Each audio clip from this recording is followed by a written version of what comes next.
Welcome back to Praetor Magic, everybody. My name is DM Cross. I am here with Phyrexian Walker tonight. How are you? Uh, I'm here now that my sound's on, apparently. This is take two as we try to get into our live podcast. This is Reflections of the Council, and we are talking once again about War of the Spork because War of the Spork has just been an amazing set so far. It's funny because like you would think we'd get tired of talking about it, but every time that we've gotten to talk about it, we've had such different things to talk about. I sometimes forget that it's all one set. I don't know about Yeah. you, but like so when we were prepping for this and we're like, hey, what are we going to talk about specifically?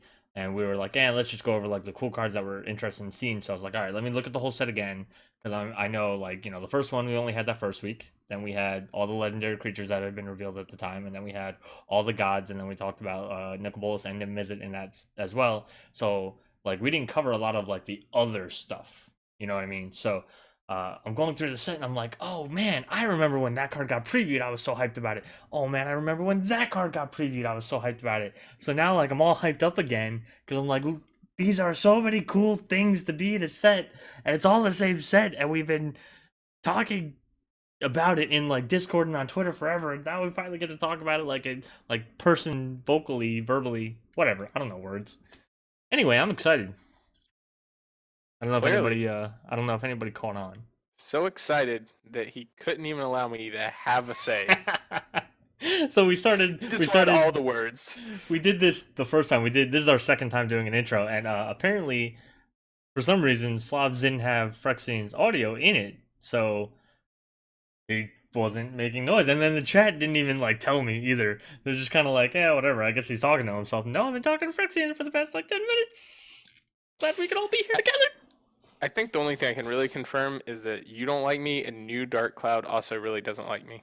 They didn't say anything. They They were said like, nothing. no Phyrexian tonight? Yes. Yeah, they're just like, whoa. All right, He's just so gonna pretend he's talking to Phyrexian like he's there, but he's not. all right. All this like hype and fun stuff is great, but I do want to talk about these cards because there's so much. We're not going to get through everything because we only do this for about an hour, which is Yeah. already pretty long to talk about, and we're going to try to churn through as many as we possibly can. Do you want to start off? Because I have a card ready. Go ahead. You can start off. All I right. apparently wasn't gonna be allowed to talk tonight, so I'm gonna go for you why would for I be allowed to one-liners, and then start? we're gonna go back to the cards I want to talk about, and then you get a line, and then we're gonna go back, and I'm just gonna ramp. Okay? All right, Fine. so the card I want to talk about first, and this one just caught my eye because it's not a new effect for Magic the Gathering in general, but it's new in the sense that it can hit more than one thing. And I think this only ever happened once before, and I'm not even 100% sure. I'd have to go and like do a little bit of research to see if it worked the way that I think it did. Anyway, the card that I want to talk about, it's a rare. It's called Spark Double. It's for 3 and a blue. It's a creature That illusion. was It's on a my zero list zero. too. I sniped it from his list. And the text on it says you may have Spark Double enter the battlefield as a copy of a creature or a planeswalker you control, except it enters with an additional +1/+1 counter on it if it's a creature. It enters with an additional loyalty counter on it if it's a planeswalker, and it isn't legendary if that permanent is legendary.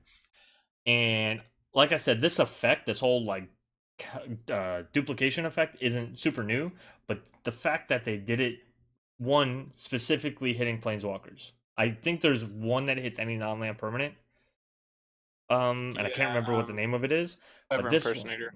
yeah, that sounds right. But for this one to hit anything and then do like buff it a little bit, either making it that +1/+1 or that extra loyalty counter, I think is like it's a huge power creep.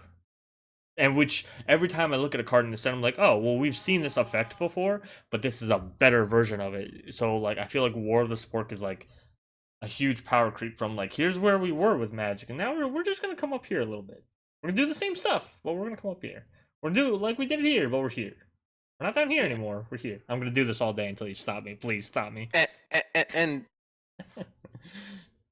like I really like this card just because it like one ups it, and it's like it's classic clone cost though for it too, because we've Yeah. had things that kind of do this before, because we have Dax Duplicant, right, that does +1/+1 in haste with the thing at Cappy. So we've had, options before that do similar things. But the fact that it can copy a legendary permanent and then not be legendary, the fact that it can like, because Clever Impersonator, if you copied a legendary permanent, Clever Impersonator just dies, Yep. It's Or like, the or you legendary. can, or the legendary. You can choose to keep Clever Impersonator instead. So you really did have more limitations. And Dax Duplicate's same thing. If it was one, if you were trying to copy one of your legendaries, you'd lose the legendary and keep the duplicate. You could copy someone else's. Yep. But so I really do like the option of being able to copy your own things with it, even if they're legendary, and keep it, and the fact that it is always a buff, Yeah. and just it's a very quality clone. Yep. It's if Goes right up there with Clever Impersonator and Phyrexian Metamorph in my mind on the clone scale. I I would agree. I think obviously Clever Impersonator is always going to have a little bit of a leg up on a lot of clone effects because I think it's any non-land permanent. So like you always get like if you need a new copy of an artifact or a copy of an enchantment, then you have that option. But you're right though for like what this is trying to do, copy. A, it feels like it's geared toward copying like somebody's commander. And when I say somebody, I do mean yours because it is creature or planeswalker you control, but still. It's just geared. It seems to be geared more toward like getting that extra value. So especially if you have like a value engine version of a legendary creature or planeswalker, the fact that you can have two of them and keep them is like phenomenal. And it's not just like resetting loyalty abilities. And then that extra, that little bit of more, that +1/+1 counter, that extra loyalty counter, I think is going to come into play a lot. So I think it's I don't know. I just see this card's gonna make it into a lot of decks. Anything that has clone effects or like doubling effects or whatever, I'm pretty sure you can start seeing Spark Double in a lot of stuff. Yeah, so New Dark Cloud was asking, do you think this set will have ripple effects in future of Magic with more planeswalkers, etc.? I Melon Perks is clearly not in favor of that.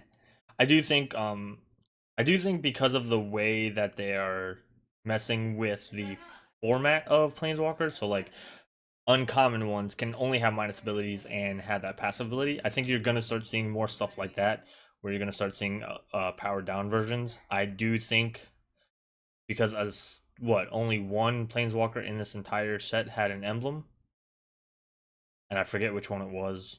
It wasn't Nicol Bolas, right? No, Nicol Bolas is the win the game. No. It wasn't Gideon, I don't think. I know it wasn't Liliana, so it wasn't even like one of the three mythics. But anyway, well, I think only one of them had an emblem. Nissa has the emblem. That's right, and all it really does is make your lands indestructible, which at first doesn't sound like super crazy, but there are ways to abuse that. But if they push farther away from doing emblems to the point where like maybe they just don't print emblems unless like maybe they have a downside to them or something, and they keep going with this format, I don't mind seeing more of them. I think this is a good format. I love the fact that the planeswalker doesn't have to be like activatable to be useful. Like, what do you call it? Let's talk about the Ashiok really quick. If I can remember what it's named, Ashiok Dream something. Dream Render. And it's for one, and then blue-black hybrid, blue-black hybrid. Spells and abilities your opponents control can't cause their controller to search their library. And then target player puts the top 4 cards of their library into their graveyard, then exile each opponent's graveyard. Yep. And it comes in with 5 loyalty, and it is an uncommon. So like Ashiok can get down to 1, and if you find a way to protect it, you're still shutting down everybody's fetching and tutoring except for your own. Like that's a really strong effect. So like stuff like this is just it has a massive effect on the game now. Without needing to like it also makes it so that you don't like one of the big things everybody was always afraid of was that planeswalkers were going to take up so much time in terms of adding more stuff to your turns. If Ashiok's at 1 and you know you're never going to want her to go away, I'm sorry, you're never going to want Ashiok to go away because Ashiok's like locking people down, you never have to use that -1 again. You just have to protect Ashiok, but you never have to worry about losing the card or that like passive effect anymore. And you don't have to worry about taking that extra time for the loyalty abilities anymore. So that no longer becomes a factor at a certain point. So I think that's also smart designing, where it's like, okay, now you get to a point where your planeswalkers don't give you a lot of extra time because they're otherwise you lose them, and then you don't have to worry about them taking extra time anymore anyway. So, and again, they're still one of the most fragile permanents on the field because you can attack them. But Spark Double could get you 2 Ashioks. super. I don't know why you'd want two Ashocks because the ability doesn't stack, but you could do it. But what about you, Phyrexian? What's a card that you're excited about from the set? Cards. I want to talk about just proliferate. Let's just talk about proliferate because it does so many things. I'm going to use Evolution Sage Okay. and then Flux Channeler as well as my two examples of proliferate. But there are 12, 14, 16, something like that. I think there's 16 cards in the set that have the word proliferate. Yep. Which is good for 1/1 counter decks. It's good for -1/-1 counter decks. It's good for Planeswalker Super Friends decks. Proliferate's just used a lot because it's any counter, right? But particularly, I find the Evolution Sage and Flux Channel to be particularly scary because Evolution Sage is for 2 and a green. It says whenever a land enters the battlefield under your control, proliferate. And we know, Lands? We don't ever put lands in the he play. never puts extra lands into the battlefield, so you can proliferate. Nah. Good. Imagine this with like a Boundless Realms cast behind it in like Yeah. a Super Friends deck. Yep. Oof. Yep. Flux It's almost. Channeler says whenever you cast a non-creature spell, proliferate. Oh, guess what? I'm playing Super Friends. Yep. What are most of my spells in the whole deck? They're not Non-creature creatures. spells. This might be one of like 4 creatures I'm running in the deck, like this and Jeru and a couple other weird things that synergize well as Planeswalkers, and then maybe my Evolution Sage too, and then everything else I'm running the whole deck is a non-creature spell. So both of these I found to be pretty like terrifying examples of the proliferate mechanic and just like ways it can be abused. But just in general, there's proliferate, man. I like and both like and don't like the fact that it's back. I think they did it very well to make it very strong. I think it is gonna be. I think obviously I think Super Friends decks are gonna be big in Commander for a little while. I wouldn't be surprised if you started seeing more Planeswalkers creep into like other formats. I think New Dark asked about like other formats just in general in like the future of Magic. I wouldn't be surprised if some of these made it into, let's say, Modern. I don't know about Legacy because I don't know enough about Legacy and Vintage, but Modern, I'm starting to kind of pay more attention to, at least as far as like Twitter is concerned. And I've seen people talking about trying to run this Planeswalker or that Planeswalker in a Modern deck. So I think, and then having more proliferate stuff. Like there's a proliferate land in this set, Karn's Bastion, I think. 4 tap it and just proliferate. That's it. Yeah. That's kind of crazy when you think about like how hard it was to really get like really good proliferate effects. You had Contagion Engine, Contagion Clasp, you had Inexorable Tide, and that was and yeah, as far as like really good proliferate, you maybe had Viral Drake. Viral Drake, yeah. Like those were your But in Viral 4. Drake, you're playing Infect, and all of a sudden people are like, Yeah, "Oh, you're trying to kill me with Infect." And it's like, no, I just really want to be proliferating for 3 to blue. I promised. yeah. But like now you have so much stuff, and like you said before with the evolution stage, like you're gonna just play lands. It doesn't matter whether you're playing a lands deck or a landfall deck. You're gonna play lands. Like that's what we Yeah. do as commander players. We want to put as many lands, or we need to ramp somehow. And green does it typically through getting lands out. So it's gonna be kind of crazy. We already kind of knew green was super good for Super Friends deck. Thank you, doubling season. But like stuff like that's gonna be really impactful. I did like how there was a little bit of proliferate in all the colors. That I was kind of worried about. Like I do think it's mostly in blue and green. I want to say. It's in Bant. Okay, yeah. I The wasn't only sure one about that the. can be done in black or red is Karn's Bastion. Oh, okay. I thought there was a card or two in each one, but I guess not. No, you have 16, and they're all in Bant colors, either green, Oh. blue, or white. So here we go. Everybody's gonna be worried about the Tamiyo decks when they make Planeswalkers legals as commanders eventually. So. Well, they should be, It because should be. those will be terrifying when they make Planeswalkers as commanders. Yeah, Oh, just in general, I like Proliferate. I like the fact that they brought it back overall, I feel like. And I think, like you said, they did it well with some of the cards designed are definitely just going to become staples in 1/1 counter decks or Planeswalker decks, Super Friends decks. yeah. Hapatra Good deal. decks a little bit. I would love Yeah, I to could see have some Hapatra. Evolution Sage on in a Hapatra deck. Yes. God, that'd be Crazy. But I did like the 2 cards. I was actually Evolution Sage was one of the ones when I was scrolling through. I was like, oh, that's gonna be a crazy one. And I didn't think of Flux Channeler in the sense of Super Friends, like you're playing your Planeswalkers and that triggers Flux Channeler. So that was kind Yeah. of cool. Next card that I want to talk about, I'm personally not super sold on, but a lot of people saw it and like lost their minds. It's Casualties of War. And I have a funny comment to say about this, but first let's talk about what the card does. It's a rare, it's a sorcery, costs 2, 2 black, 2 green.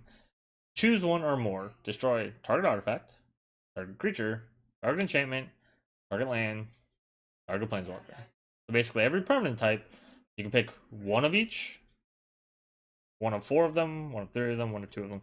This is like, everybody's been saying this is a better decimate because you don't have to have a target for each of the modes. A lot of people also, and this is where my kind of like haha funny comment came in. A lot of people, like a lot of commander players, were saying like, "Hey, I'm gonna run Casualty of War instead of Windgrace's Judgment." And the instant thing that came to my mind was, I don't really understand why you're running Windgrace's Judgment in the first place. It wasn't that great of a card. Yeah. Sorry, like I remember I said it to a few people, and like the reaction was 50-50. Like you thought I had started War of the Sport because people were like, "What are you talking about? Windgrace's Judgment hits a permanent for everybody." Blah blah blah blah blah. I'm like, yeah, that's great, but it's also still not that good. Whereas this, I do believe this is a lot better than Judgment, 100%. I just Windgrace's Judgment to me never struck me as like staple Rules Golgari question on card. this card: does it fizzle if it loses one of these targets? Let's see. They don't have ruling for it. I don't think so because of the choose one or more. I'm pretty That's sure it my does thing. If you not. choose like an artifact, creature, enchantment, and land, and there's no planeswalker, so you don't choose a planeswalker, and then like someone else activates a ghost quarter to destroy the land you targeted, Yeah. does it fizzle because it doesn't have a legal target anymore? I'm pretty sure the one or more means that it does not. I don't know. I'm not a judge. I was just wondering because that would be one thing I could see as a potential problem for this card is because I know like didn't we have the card play like wasn't there was a situation I was watching a while back with Magic. Oh, it was in a vintage cube draft with LSV and Gabby Sparts I was watching, and they targeted Mind Stone with Fiery Confluence. Mm. Then they sacrificed the Mind Stone, so the Fiery Confluence was countered, and it didn't do the 2 damage to the creatures that they wanted it to. Like the other 2 modes didn't happen. Yeah. Isn't Fiery Confluence also choose one or more? Hold on. So that was my one concern with this card is would it do the similar thing where The Fiery Confluence says choose 3. You may choose the same mode more than once. so it's different since you're choosing all 3. Yeah. So I don't know. I was just wondering, like, with the like, if the wording was different and it wouldn't do the thing or what, because that was definitely a feel bad moment, and that's something like obviously LSV is a pro player. They had another pro player watching behind them. I didn't know his name, but I don't watch a lot of Pro Magic, so I didn't know him. But he's another pro player, and they both missed it when they were talking. And it's like, whoa. Yeah. So I was wondering about something like that. But overall, like, it's not a bad card, but 6 mana is a lot, especially in Golgari colors when you have so many good options for removal already. Like I think Pernicious Deed. Yeah. You know, and cards like that. So it's like, okay. It is neat that you can hit 5 things for 6 mana, I guess, and like specifically target as opposed to just wiping the Days of Granite, Pernicious Deed, cards like that. I think that are just as good, or in some situations. I do like that it's a lot more specific, right? Like you name Pernicious Seed, which just hits everything of whatever you're paying to it or whatever. Whereas this is literally just these are my problem cards. Get rid of those. But also to your point though, like it's 6 mana. First of all, it's 6 mana. Only 2 of which is generic. So you have to have basically 2 black, 2 green to cast it in the first place. Like, what if there's only 2 targets? You're gonna pay 6 to get 2 removal spells. It's still a very situational card. And again, I was not blown away by this card, but so many people jumped up and it's like, oh, that Windgrace's Judgment. This is an upgrade. Blah blah. I'm like, yeah, it didn't take much. It wasn't that great of a card. Sorry. Sorry if everybody's mad, but you know, hey. It is a neat card. I like it. Yeah, it's not bad. But I just don't know how powerful it's gonna be. Yeah. What about you? You got something better? I like Bioessence Hydra. I'm still on the counters thing. You can tell where my heart is right now. It's in Simic 1/1 counters and I could see that. Like, are you on Super Friends. the Simic Ascendancy bandwagon now? I think you can get on it with this card because it's Bioessence Hydra. It's for 3, a green and a blue, and it's a 4/4 Hydra mutant with trample. And then it says Bioessence enters the battlefield with a +1/+1 counter on it for each loyalty counter on planeswalkers you control. And whenever one or more loyalty counters are put on planeswalkers you control, put that many 1/1 counters on Bioessence Hydra. Yeah. I mean, just It's a big mutant. Big, dumb, crazy Hydra mutant getting its 1/1 counter on and just getting more. Like every time, every time you plus a planeswalker, here you go. It just got bigger. The only thing that I see with something like this is that it's not like Hydroid Crisis, right? It was Hydroid. Yeah, Hydroid Crisis from last set. From the last set, where like you pay into it and you get something for it. This is you pay for it and you don't have to pay into it as much as Hydroid Crisis, but it's also like it just kind of sits there for that first turn. That is fair. That it just sits there for that first turn. But I mean, unless you're running, Temur and you have your Rhythm of the Wild out. In that case, this thing's gonna get out of control. Like if you're doing like Temur Super Friends or something, and you have just a few big creatures that like are gonna like wreck people. But I guess in most Super Friends deck you want things back as like to protect your planeswalkers. You want to deter people from attacking you because your creatures, the few creatures you have or the tokens you have, are just gonna waste their resources, or they're just big and dumb like this. And this could still also close out games too. Like if you can't get rid of it, and then if I put like Greaves on this, I could or even like you said, the Simic Ascendancy case, of which you play it. There are a couple planeswalkers. You get 5 counters on Simic Ascendancy. You plus them, you get more counters. And then if you're running a Simic Ascendancy deck, you're probably going to have other ways to get those counters. Yeah. I mean, like Proliferate, like from Evolution Sage or Flux Channeler. Yeah, I could just see it as being an interesting thing to try. I don't think it'll find traction in Standard or anything like that for sure, but I do like it. For Standard, it's a cool, big dumb Simic card. For Standard, I mean, big dumb cards sometimes do win the game. You know what I mean? Yeah. I don't think this is one like you said. It doesn't hold a candle to Hydroid Crisis with its trample and flying and its drawing you cards and everything. Lample? Nope, he's dead. We don't have to say that anymore. He's dead. Wait a minute! You killed the other co-host. Well, you killed the director. Now you're killing the co. You're out of control. Hey, you silenced me earlier. Which is ironic because you asked your wife to do it in the MOCL video that came out. Yes, that's a good point as a sticking point. Today we did have our most recent Magic Online Commander League video, so if you go over to youtube.com/Praetor Magic, you can watch. Phyrexian was in that video for the second time ever. He did just as poorly this time as he did the last time. Oh, yeah, sure. You can say that. I mean, they gotta watch to find out, right? They do. There you go. I mean, I didn't do as well as I wanted to do. Let's put it that way. Love Melon Prick says he does love the artwork on this Hydra card. He says it's exactly how Hydras should look. And oh my god, the artwork on this whole set, my heart. Isn't it great? Like so many. What? Who? Like just became Magic art Jesus. Can I talk about another card? The art I really like. Go ahead. Deliver Unto Evil. Oh my god, yeah. For 2 and a black. This art, and it's choose up to 4 target cards in your graveyard. If you control a Bolas Planeswalker, return those cards to your hand. Otherwise, an opponent chooses 2 of them. Leave the chosen cards in your hand, in your graveyard, and put the rest in your hand, and then you exile it. But even like just it's recursion, which hits me and makes my heart. But look at the art.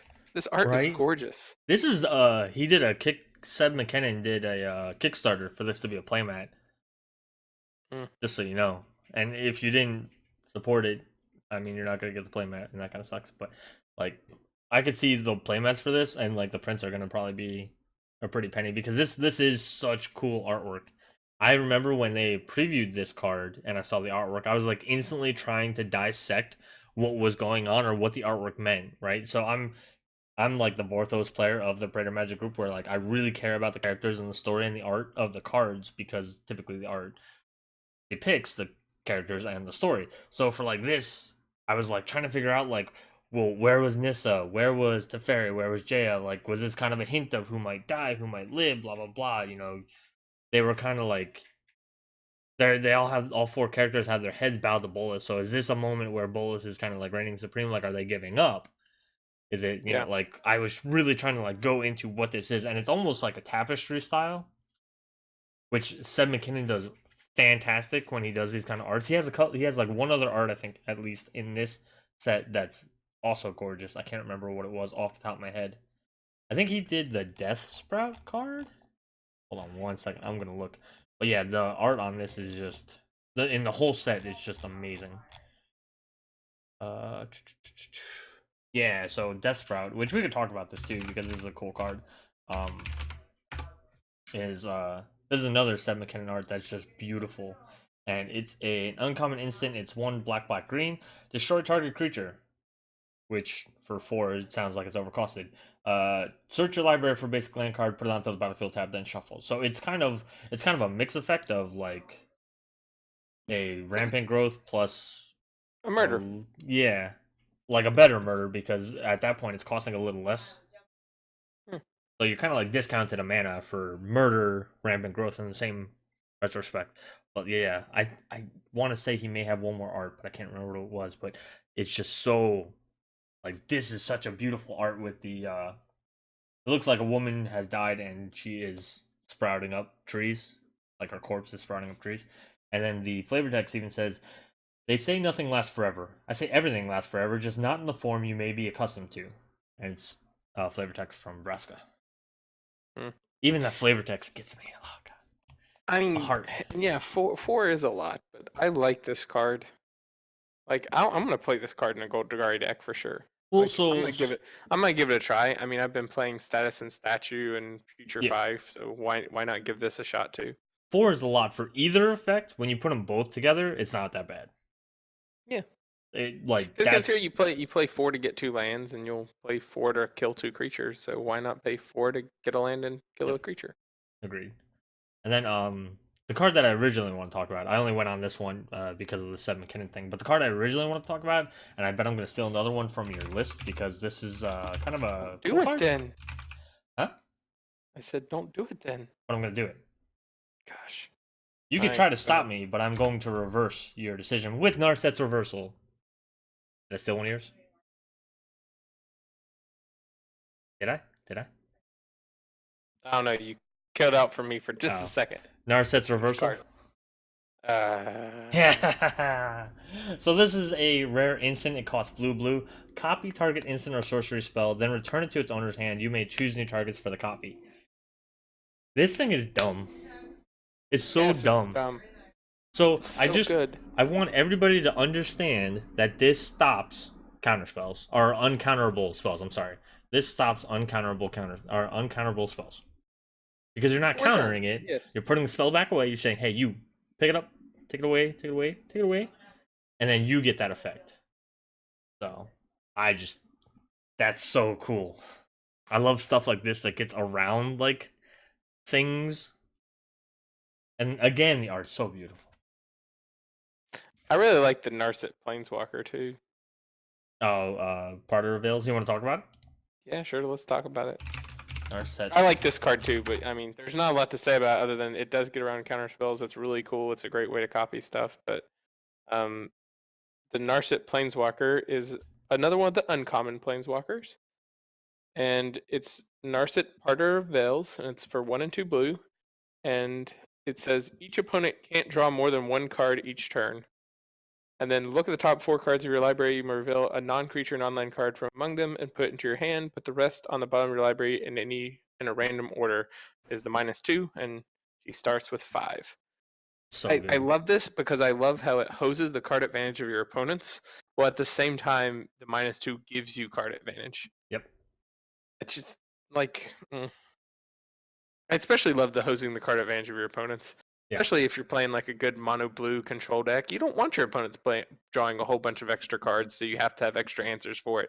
You want to limit how many things they have that you have to answer, and I think it just works that really well. Like I could see this slotting into any mono blue control deck Yeah. in Commander. Just drop it right in there and say, hey, this is just a great effect to have. I think this is possibly going to see a little bit of play, and like some people are going to test it out with Esper control and standard, simply because like the control mirror, you're both trying to draw more cards to get to your answers first, or to get to your counters first, or something. Yeah, at very least, I think it's sideboardable. Yeah. And then the one thing that I am worried about this as far as Commander, as Malimperix mentions, is that Leovold approves of this. It is a Leovold effect. That scares me a little bit because I hated Leovold and I was so glad when he was banned. So I worry that we could see a ban on Narset, even though this one cannot be a commander. But this does kind of like create that argument for people who are against Planeswalkers as commanders, like, oh, well, now look, there's a new Leovold, so now we'd have to ban this one. I'm like, I'm not 100% sure I want this in the format in the first place, because it gets to the point where it's like, Planeswalkers are not that incredibly hard to tutor out. People think that because they're new that it is kind of hard to do, but it's actually not that hard. I do it constantly in decks.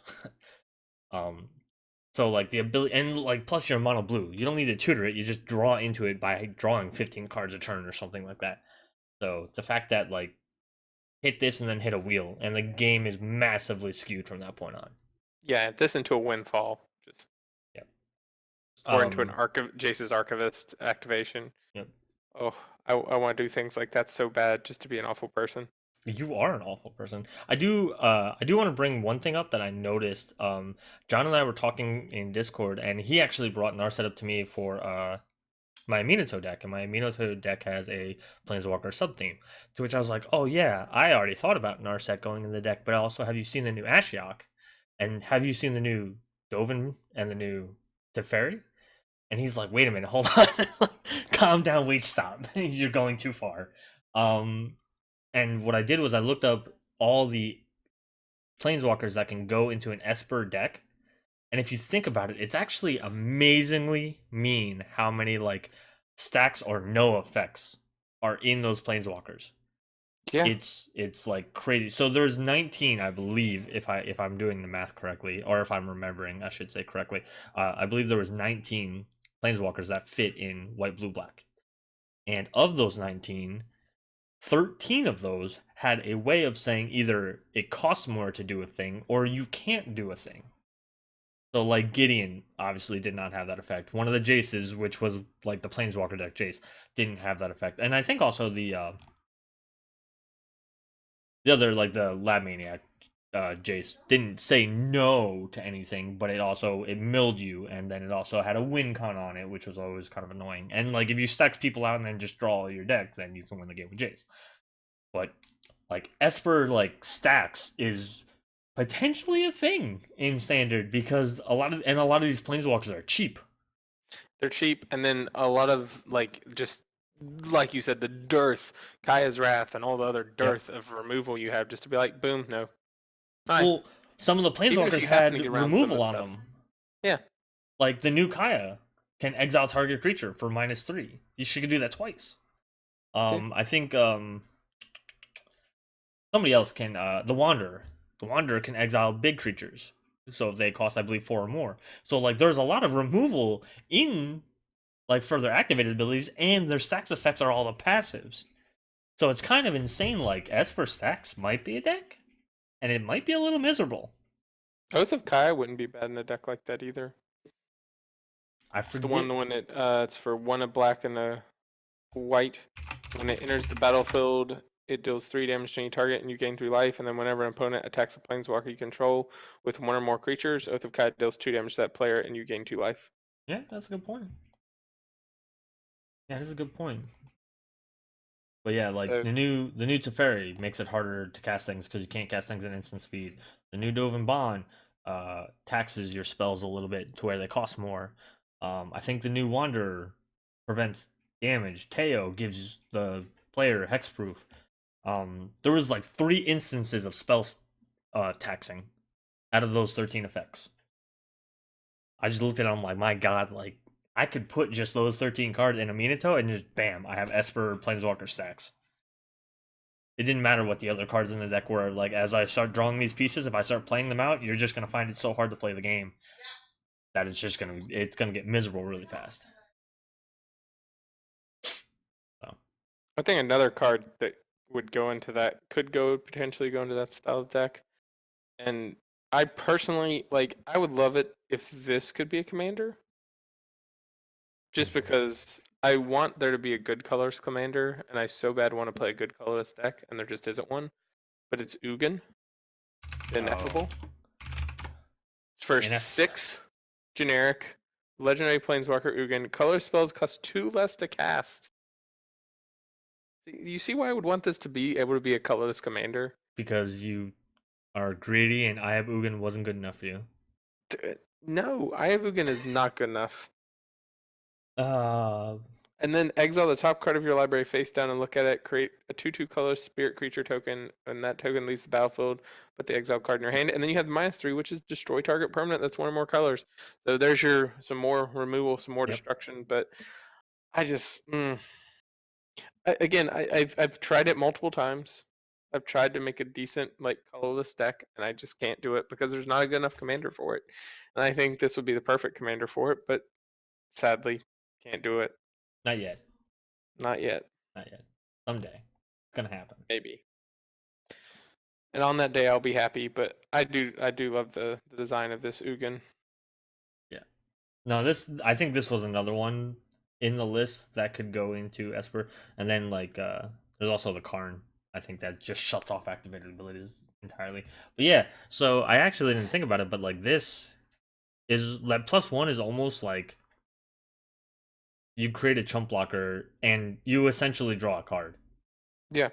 When the token leaves the battlefield, that's another thing that they've been doing a lot of. Leaves the battlefield and not dies. Dies, yeah. It's just you can bounce it, you can exile, it doesn't matter. If you get rid of this token, I'm gonna get my card back. I do think this is gonna be a little bit messy because the way the wording is, it looks like the card that's exiled is tied to that token. So I guess it's gonna have to kind of be like manifest tokens, except not quite, because the card is technically exiled. Manifest, the card's just on the field, but face down. Whereas this, the card is exiled underneath a token. So it's a little weird, but they do seem tied together because it says when that token leaves the battlefield, put the exiled card into your hand, not a card exiled with Ugin or something like that. So there's a little bit of like rules weirdness with here that we don't typically see. It's a little extra complex. Yeah. But, yeah, you're gonna have to like label this as card 1, this is card 2, like in the morph days. Yeah, that's actually a good way to look at it. Yeah, I mean it doesn't surprise me that Ugin's good because it's Ugin. If Ugin wasn't good, I'd be like, yo, what's going on here? Mm-hmm. I'm gonna bring up another card that again I don't personally think is fantastic, but people went nuts about it. Also, people are wrong and need to learn how to read cards. It's Soul Diviner. This is a zombie wizard. It's a rare. It's a 2/3. It costs blue and a black. It taps to remove a counter from an artifact, creature, land, or planeswalker you control. That's part of the cost, and then you draw a card. One of the things that people have been going nuts about is this with Mystic Remora. If I read the card a little bit slower, you would have heard me say artifact, creature, land, or planeswalker. You cannot take counters off of enchantments. People stop saying it. Please. Now, everybody is also talking about, like, oh, well, you could take the age counter off of Glacial Chasm so that you never have to pay more than 2 life, or you could do it in response, blah, blah, blah, blah. Yeah, you're right. Glacial Chasm was already kind of a really good card. I don't think Soul Diviner makes it, like, super broken. Especially because Glacial Chasm if Soul Diviner is like your one-off card, fine, but I figure this is going to go more toward, like, I don't really know what this goes in, like, to be, like, a super good card. But people went nuts about this card. I don't think it's going to be as good as everybody says. I'm just going to tell you. I'm just telling you the truth. But it'll be fine. It'll be okay. You will see people do the Glacial Chasm thing, but I don't know what you're running in blue black. Maybe you're like having like a Doomsday combo deck or something, and you just need Glacial Chasm to keep yourself from dying. I don't know. Yeah, I don't know. I mean, it's a fine card. Yeah. Like I said, if it was remove a counter from any permanent, it becomes a great card, which is Yeah. I'm sure why they didn't do it. But Because then you do get like Mystic Remora, where you basically just get the extra cards or whatever. But yeah, it is interesting. It just shows that they were thinking when they made this card that they did exclude enchantments. all right, let's calm down. All right. Hey, you know what? They literally gave you every other type of permanent except for enchantments. So they were clearly thinking about, hey, this might interact poorly with certain enchantments that have cumulative upkeeps and such. No. They don't plan for other formats. What are you talking about? Let's hope they do. Because otherwise, there are certain cards that just don't make any sense to exist in a set. Well, they made what was his name? Tamiko, right? Tamiko, the white land anti-lands card. Oh yeah, see, they're Yeah. thinking about other stuff. Yeah, I'm just I gotta give him a little bit of stuff, a little bit of nonsense. What is the? Oh, it's Tomiko. Is that what it is? Can't find him. Yeah. Oh, Tomic, Distinguished Advocates. That's what it was. We did talk about him in the Legendary Creature episode though, so we don't need to go over him too. So I'm gonna talk about the thing that I find most annoying right now. All right, It's the look, fact that hackers I know off the thing. You can calm down. I know I know some. I know it's because that they're going with the decks. Like they aren't in the set; they're just with the decks. But why do we have 2 Gideons and 2 Jace, and then one of every other Planeswalker? Because Planeswalker decks don't count. I know the Planeswalker decks don't count, but we couldn't have done like 2 unique, like couldn't have taken 2 unique Planeswalkers and had them, and then had the ones. I don't like the fact that there are 2 of them, and then everybody else just gets one. Even Bolus. Why can't Bolus be one of the Planeswalker decks and get one? Why can't it be like Jace on one side, or even the Guild Pack? Just throw one of all of them in there, sure, and then against Bolus. Why can't we do something like that instead? And then I could respect it, but it's literally one Gideon, one Jace. Yeah, so Melonpyrix mentions like with again, I don't know if I said this in the recording, but we are That going to be doesn't talking explain kind of freely about the spoilers as far as the storyline goes because all the cards have been revealed. So, and then it's going to be Thursday by the time this gets out on YouTube and into the podcast world. So it'll be a day before pre-release. So you're going to probably see the cards anyway. With Gideon dying in this set, I'm pretty sure we can give him this one. But okay, that doesn't explain Jace. Well, the branding's got a brand. That's all I can say to that. Jace is like their boy. Yeah, I mean, you got people in the chat even saying Jace is the poster boy, he's the mascot.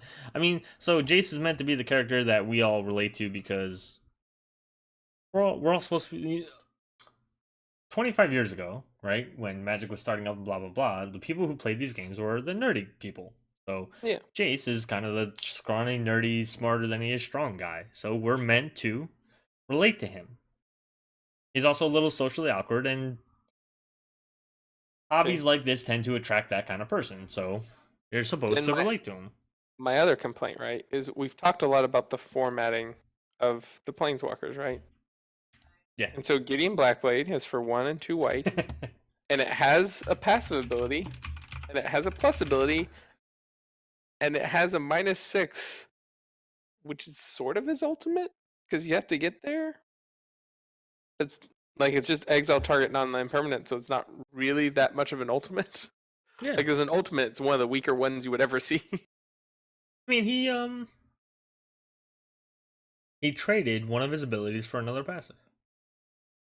Yeah, I don't know, but that was kind of weird to me that the other mythics have like the 3 in the passive, and then he has 2 passives. And so I will say that for the thematics of Gideon that he's had throughout his entire career as a planeswalker, right? Like the way he's always been portrayed on the cards in his abilities, like it was very thematic. Like this is him, like he just instead of wasting an ability to do the thing where he becomes a creature so that he could do the thing, he just gets to do the thing. Yeah. You know? And the prevent all damage, like that's his thing. He's indestructible. Indestructible, well, kind of. Right up until the point where he's not. And then he dies. Spoiler alert. I don't know, it's kind of like whatever. Look at it this way. You're never gonna have to deal with it ever again. I don't know. It's just like why the two of them? Okay, we've talked about that right there. But also, then I don't like the fact that it did just kind of depart from, But I think that's kind of the whole point to this set, though, is to do things that they haven't done before. I mean, passes in general are new, just in general. So I think having a one-off, especially on a character where I'm being a little bit snarky, but for real, we're never gonna see. At least as far as the characters that we know now, we're never gonna see Gideon come back and have these passives probably. Even if they do somehow return him from the dead, he might have different abilities at that point, right? Because sometimes dying affects you. So even if he comes back, he might do different things. He might not have the indestructibility thing. What if he comes back and he's, I don't want to say tainted by the undead, but changed by undeath, or death, I should say, and the resurrection part, and he's white-black. And his passive is no longer indestructible because he knows he's not, because he got obviously destroyed. So what if like the black ability becomes his plus or minus ability, whereas his passive becomes something a little bit different? I mean, clearly being indestructible means nothing because we have all the God Eternals to indicate that it means nothing to be indestructible. Well, they're not indestructible. They were. Yeah, well, I mean, all of them were. Exile and minus counters or minus X kills indestructible stuff. We always knew this. Not new information. And to be fair, black is one of the best ways to do it, and black is in Bolas's color set, so it always made sense that Bolas was going to be able to kind of find a way around like Gideon. So yeah. I love conversations where the sentence, because dying affects him, makes complete sense. We all gotta die sometime. But I don't know. I think it's fine to try it out this time, because who knows if it gets a bad reception, or if it's really stupid broken, they have to ban it. Then they know not to do it ever again on any other characters who may have similar abilities.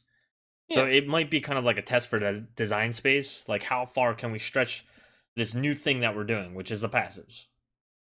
If this is too much, then okay, we're not gonna do two passes anymore. It's bad. If it winds up being fine, it's kind of like, whatever. They're gonna try it in a different way, right? The passes aren't gonna be determining the next person who does this into a creature. They're gonna try something else, and maybe that'll be bad, and we won't do that ever again. You know what I mean? So, I know the R&D or the playtest team does a lot of, the design team as a whole, like all the different branches of design, probably do a lot of testing in terms of like playing these things, but they cannot test every format. They cannot test this card with every card that's in standard, I would imagine. I'm sure they do extensive testing, but I'm sure it's not to the point where like I'm sure Esper Control was not the deck that they tested when they did like Teferi and Kaya. You know what I mean? Because the design team is only so many people, so like the whole of Magic's always going to come up with new stuff that they're not going to think about. So they gotta test stuff and see if it works. And doing little bits here and there, that's probably the best way to do it. Yeah, I mean, I personally, the passives are kind of neat on Planeswalkers, and I like I said, I like the fact that they kind of had the format for them for uncommons, rares, and then mythics, and the departure into the two is kind of like just from the math guy perspective, the lack of symmetry bothers me. Well, you got to go out with a bang. That's more personal preference than I think it's good or bad for the card. Just like when all the other ones were like this, why is he not? To mess with you. Clearly, just me. Just you. Wizards R&D knows Phyrexian and Yep. wants to mess with him. That's what I'm hearing. Hmm. All right, so going back to all these cards in the set, one thing I did notice as I was scrolling through and everything was that there's a lot of removal Yes. in standard in general. And I did like one, it's Angrath Rampage. I had to make sure I spelled it right because every time I go to spell Angrath, I somehow manage to mess it up. This is an uncommon sorcery. It costs black and red. Choose one. Target player sacrifices an artifact or a creature or a planeswalker. I like it because it's sacrificed, right? So if you have somebody with an indestructible creature or indestructible artifact, you can still get around that. I like that you can hit planeswalkers because unless Super Friends just dominates the meta, it might only be that one planeswalker and can basically like, oh, I can't get through because they've either pillow forted up or I just don't have a good enough board state. So, boop, here you go, get out. And it's just good cheap removal, and I like that. I love good cheap removal, and again, this set is just this standard, I should say, not just this set, but this standard is full of good removal, and removal that's hitting planeswalkers is going to matter so much. I like it. I like it in the fact that I think it's going to be good for standard. I don't think it's going to be that good for any other format. I think we're going to have to Maybe see. modern, maybe, but I kind of doubt. Yeah. Just because yes, making them sacrifice is good, and it gets around indestructibility and gets around some things sometimes. Like when I was getting beat in the face by John by Zapalta on the last, the game where DM had to sit out on our 3DH stream. So John's there beating us all to death with Zapalta, and I'm sitting there with, I forget whether it was Merciless Executioner or Fleshbag Marauder in my hand. I'm just like, well, I could play this, but then he has this other creature to sacrifice, so it doesn't do me any good. And that would be my concern with this card is like, okay, I'm going to play this, and what I really want them to do is sacrifice this one artifact, but they have this other artifact to sacrifice instead. Or I really want this one creature gone, but they have this other like 1/1 token to sacrifice instead. Like for him, it was a 2/2. It was that 2/2 that goes fetches a land the or like, cartographer or something like yeah, that. yeah. And it's like, oh well, I can make him sacrifice his 2/2, not his 8/8 indestructible commander that he's beating us all down with. Or in the case of the planeswalkers, like usually you aren't going to be too sad to see any planeswalker goes, but I mean, if it's one of the uncommon ones is opposed to like Nicol Bolas or Tezzeret at the Bridge, it's like, oh well, I mean, yeah, I got rid of a threat, but not the threat, Is Nicol Bolas not the threat?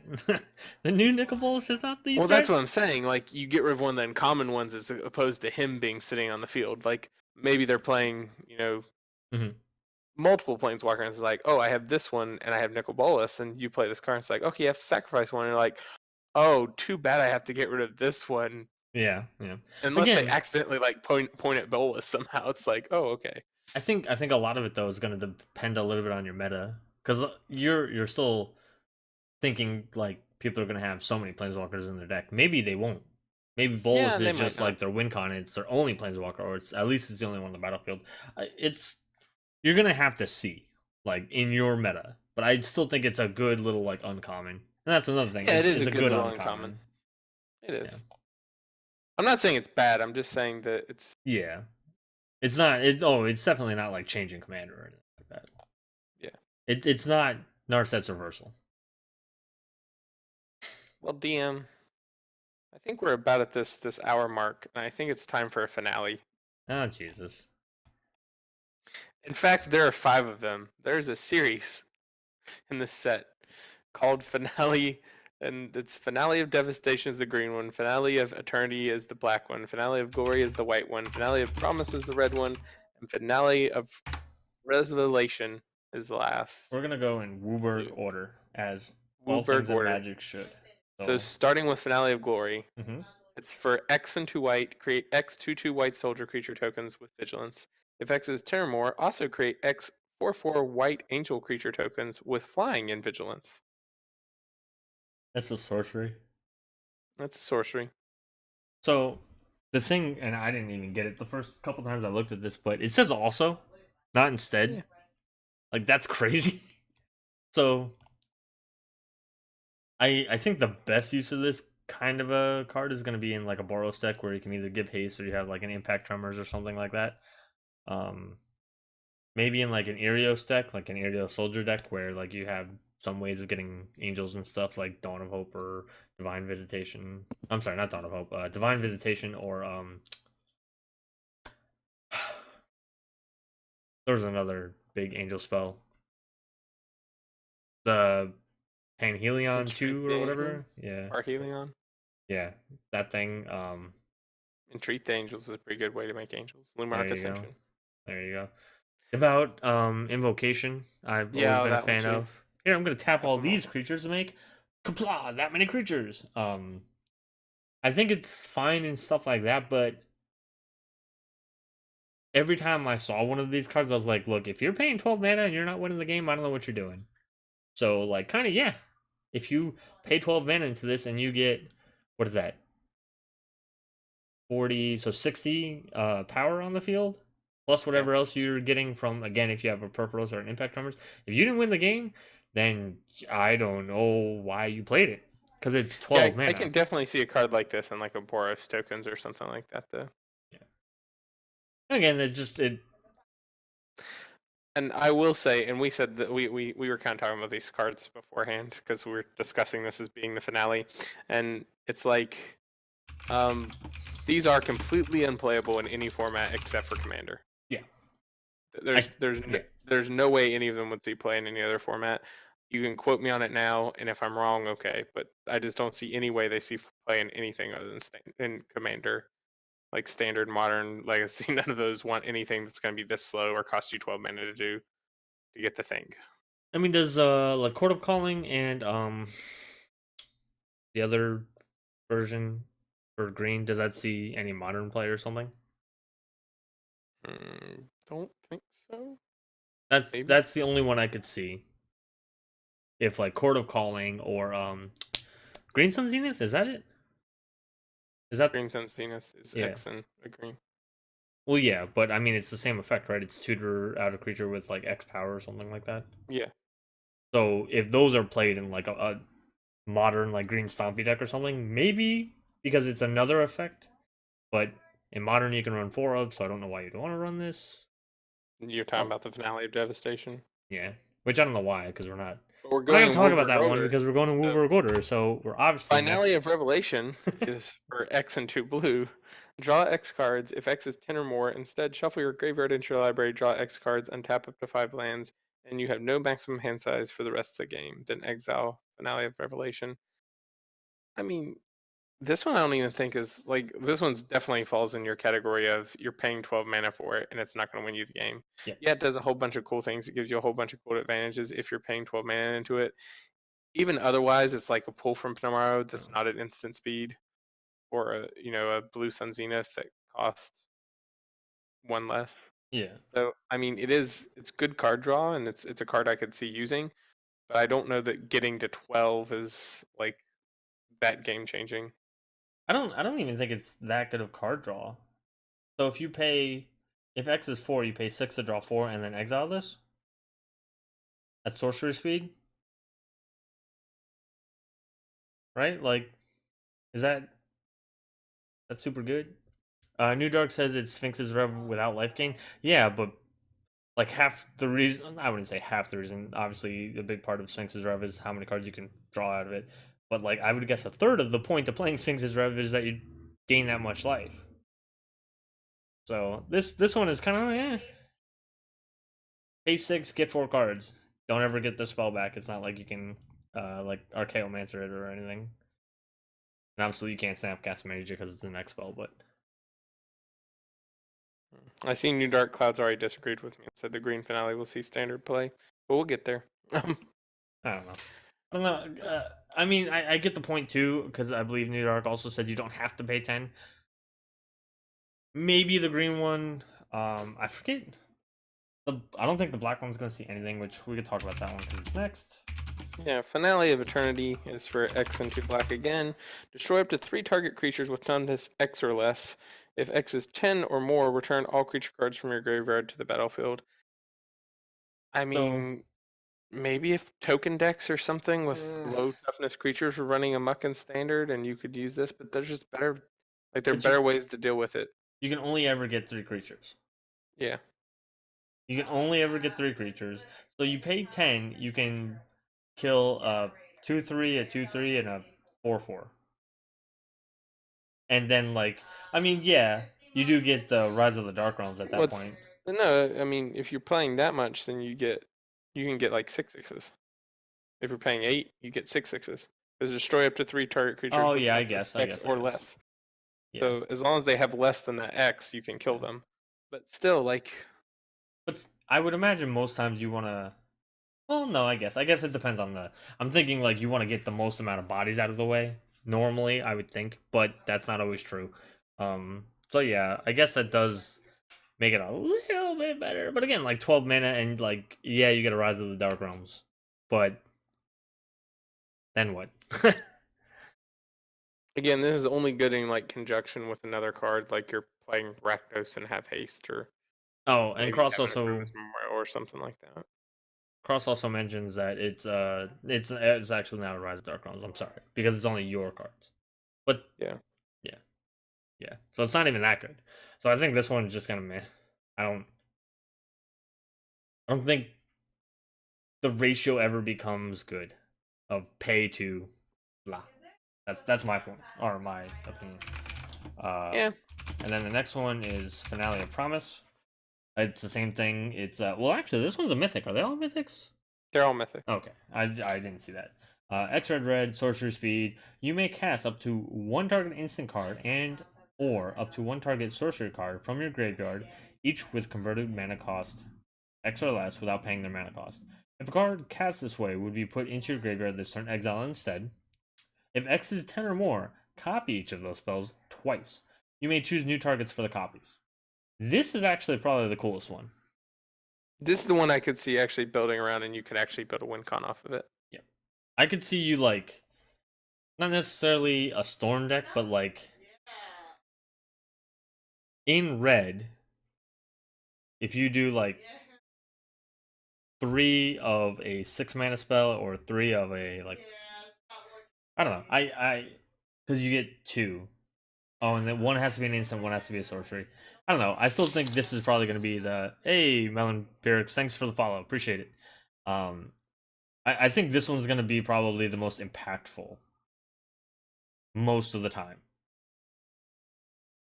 because you're going to get those copy each of those spells twice, so you're going to get 6 copies of those, or 3 copies each. So you're going to get 6 spells off 12 mana. You know what I mean? Mm-hmm. I just think I'm just trying to think of like, but what are you going to cast to do the most?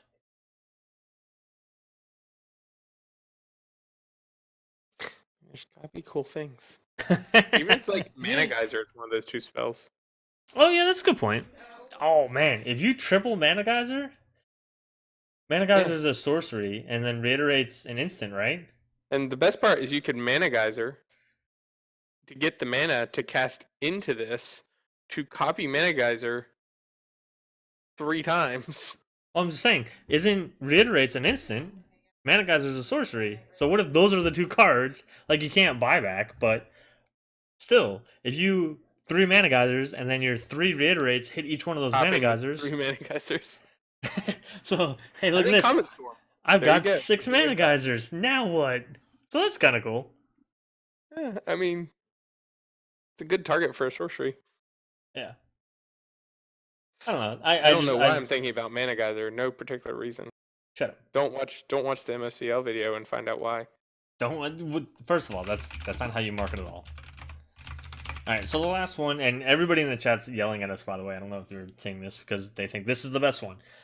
Finale of Devastation again is a mythic sorcery. X green. Search your library and or graveyard for a creature card with a converted mana cost X or less and put it onto the battlefield. If you search your library this way, shuffle it. If X is 10 or more, creatures you control get +X and gain haste until end of turn. So you're getting everything. Go ahead. Yeah, I will agree that I think this one is the best. I think Finality of Promise is the most interesting, and this one's the best. I I think it's probably the most effective, but it's also it's basically Court of Calling and Green Sun Zenith all over again, with a little bit of tweaking. Because really, if you're getting a Crater Hoof Behemoth with either one of the other two spells and not winning the game because you needed the +10/+10, okay, then I don't see it making that big of a splash. It's an upgraded Green Suns. It does hit graveyards. I did notice that. Whereas Green Sun Zenith, you do not get to bring anything back from the dead. And you do get to shuffle in. So again, like, I'm agreeing that it's an upgraded Green Suns. Okay. It's more of the same. Just better. Yeah, Kraus is saying it hits graveyards, but at the same time, like I mean, honestly, I'm kind of with you on this one that it does do the same thing. Because I mean, why if you're really doing this in Commander and you're wanting your Crater Hoof, you're just gonna Green Sun or Court of Calling or Natural Order it for a whole heck of a lot cheaper. Yep. I mean, not that, and I think we've said this before. Like, oh yeah, I did say something about Green Sun Zenith before in like being playable in Modern or something like that. It's banned, so obviously that is not the case. Thank you, Mick, for pointing that out. I don't know, and I always forget about Natural Order, but that's a really good one. Like, that's a 4-mana spell that goes and gets Crater Hoof Behemoth. Again, you don't get +10/+10. And mono green, we've said this before, shouldn't, or even green black, shouldn't have or green anything really, shouldn't have problems with getting a lot of mana. I just like, it just feels like so extra. I'm sorry, like, I hate to be that guy, but Yeah, but Kraus, why wouldn't Crater Hoof be what you would get with this as well? Because then you get the +X and yeah, before Crater Hoof comes on, and then the +8/+8 from the fact, or plus, or is it +10/+10? Yeah, it's +10/+10. Yeah. If you do for 12, so I mean, you're talking like Crater Hoof would be what you would get is with Green Sun and Court of Calling in most Commander decks, and with it's a Natural Order in 5/5. a lot of Commander decks. It's a 5/5. It's gonna get +10/+10, so it's a 15/15. And its effect is gonna make it, everything's gonna get +15/+15, at least in that scenario, which is great. Don't get me wrong, that's not bad. Nobody's saying it's bad. It's just, I don't know. I think I just like Finale of Promise because it does something that we see less of in Red. Like, Red does have ways to kind of do something similar, but not nearly as many, or not nearly as iconically as like this effect. This is a better Green Sun Zenith in Commander, a better Court of Calling. What if you can't afford a Crater? You get several other cheaper effects. I think Promise is a more interesting card, but this is a better card that we'll see play. And again, yeah, if we're talking about Standard, if we roll it back to Standard, I do think this will probably see the most play out of all of them. What deck wants this though? Like, what deck currently in Standard wants this card? Oh yeah, Somebody in that's chat a told good me. point. That's a good point. There is a green Stompy deck, but it doesn't do well. Like, what deck wants this card to, like? I mean, I know you can pay less than 10 into it. You don't have to pay the 10. But what deck in Standard currently wants this card to pull something out of your graveyard? And isn't there a Jund deck that's going around that's like kind of making waves, but didn't quite make it into like Invitational or whatever? I don't know. That's what I want to know. Is like, you people are saying you'll see play in Standard. What Standard deck wants this, or what Standard deck do you see coming down the pipes that's going to want this? There was a Gruul Dino deck in the Invitational. It did not Kraus, win. yeah, what is this Standard deck you speak of? I don't know. I thought there was a Jund deck that was kind of like, people were kind of like doing pretty well with and talking it up as far as what I see on Twitter. I do know there was a Gruul Dino deck that was in the Mythic Invitational, but I don't think it won a game. I think it actually was the deck that lost a streamer. I think it was a streamer. Lost her round. But New Dark Cloud was saying that this is going to see play in Standard. That's why we're jumping a little bit back and forth, because we're trying to talk about impact it might have on all formats. Yeah. Again, like, people will still play this in Commander. I think this and Promise are the two that are going to see the most play in Commander. I'm sure. I would actually say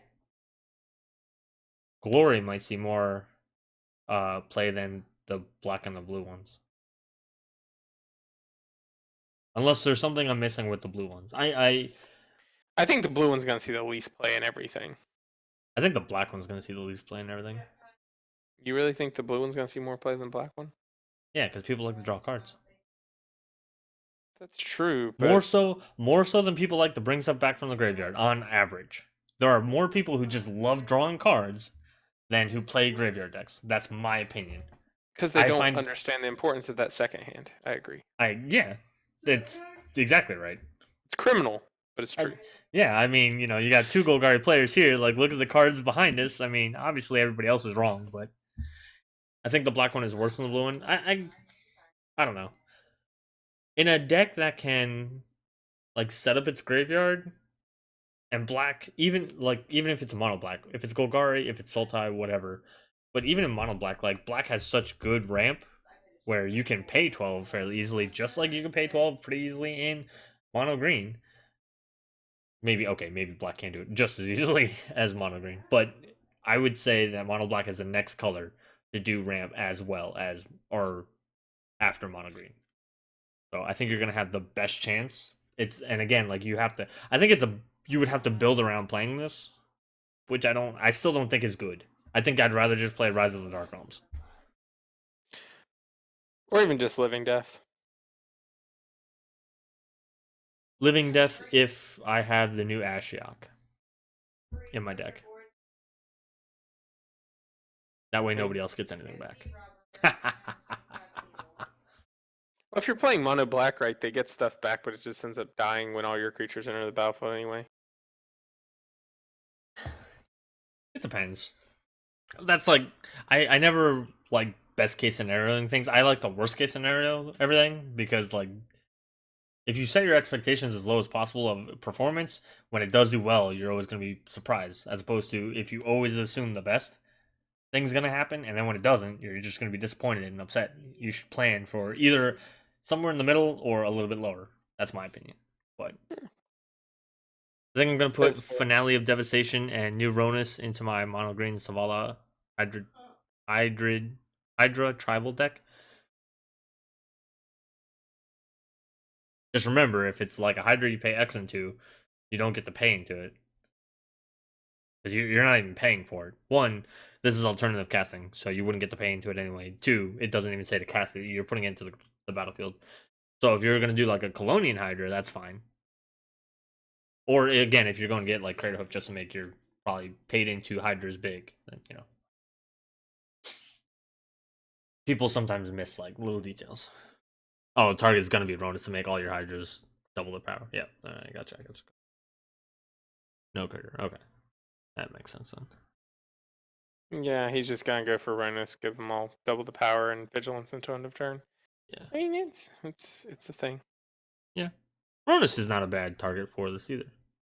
Yeah. Because even if you don't, again, and we talked about this when we talked about the gods, Ronus is gonna want to be in a deck where you're just gonna have big stumpy stuff already because you don't get the trample, and it's not giving plus X, it's giving everything just double its power. So you don't want to be running like all elves where all your elves are 1/1s and 2/2s, because then all you're doing is +1/+1 and +2/+2. It's not really that great. Although Ronus is only a 5-drop, so maybe it's fine proportionally, but whatever. But yeah. But that was all the finales. I could actually keep talking about this set. I'm not gonna lie, but we are over time. But we're at the finale. We're at the 4 finale. episodes. So I don't know. I'm gonna petition that we talk about it some more because there's still stuff that like as I'm scrolling through, I'm like, oh, I want to talk about this one, but we're running out of time. Can't possibly do a 5th episode on. You underestimate me. I will do. I know we can. You're right. There are so many cards we haven't talked about, and there's just so much in this set and so much cool in this set. I could sit here for 20 more minutes just talking about the story of the set and how the previews were so well done and what I hope it means for the future. I could literally spend 20 more minutes, but I won't, because this is going to be the end of the video. So of course, if you like hearing about this, all you folks out on YouTube and podcast world, make sure you join us every Monday, 9 p.m. Eastern Time on twitch.tv/Praetor Magic. That's where we record these live sessions. You can also come and join us on Thursdays, where we play 3DH, which is a budget version of Commander. Also, twitch.tv/Praetor Magic. Also, 9 p.m. Eastern Time. 8:30 p.m. Eastern Time. Said WinDM's not sick. Listen, man, I got which kids. Right now is every other week. I got kids, and apparently they're making me sick all the time. Tuesdays at 8:30 p.m. Eastern Time on twitch.tv/Praetor Magic is Variety Gaming with Danny and John, who are two of the other Praetors on the team. You can also find us on youtube.com/Praetor Magic for our gameplay videos, deck techs that we've done in the past, and some older 3DH stuff. And we're going to start having some new stuff out there too as soon as I start working on it. You can find us on twitter.com/Praetor Magic. Talk to us about Magic on there. We're also doing some giveaways. We are trying to give away a bunch of pretty expensive cards, so go find us on Twitter, actually. Go find us on Twitter. There is a pinned tweet out there about like how to win like Caracas and Phantasmal Image and a couple other like Vorinclex and like a couple other like expensive cards. So go find us there. You can join us over on the Discord, and you can also find us on facebook.com/Praetor Magic and instagram.com/Praetor Magic. Phyrexian you can't find ever because he doesn't have social media unless you join us on the Discord. That's right. Yeah, join on the Discord to find me. Yep. And I'm still unseen. Yeah, that's why he doesn't have a camera. And that's why we won't even see him if we go to Vegas. Sad face. This is my sad face. I don't know if you can see the camera, but anyway, until tomorrow, we'll see you guys at 8:30 p.m. Eastern Time. For those of you, again, watching this on YouTube and Podcast World, we'll see you guys hopefully at 9 o'clock p.m. that day, because I will be doing 3DH with Phyrexian and some friends. So until next time, got anything, Phyrexian? Did you talk about Inked? Hey, yeah, by the way, we're also now sponsored by inkgaming.com. Ink Gaming, your game, your style. You can go there to get custom playmats, dice bags, mouse pads, t-shirts, and sleeves soon. You can use our link that is down below the stream. There's a image there for Ink Gaming. You can also, if you're in YouTube or Podcast World, you can go down. There should be a link down below. That's our affiliate link, and use the promo code Praetor10, PRAETOR10 for 10% off your order, and help support the show and all the content that we try to put out. Now, do you have anything else? Have I forgotten anything else now? That's all I know. All right. See you guys next week, and hopefully in the streams. Peace.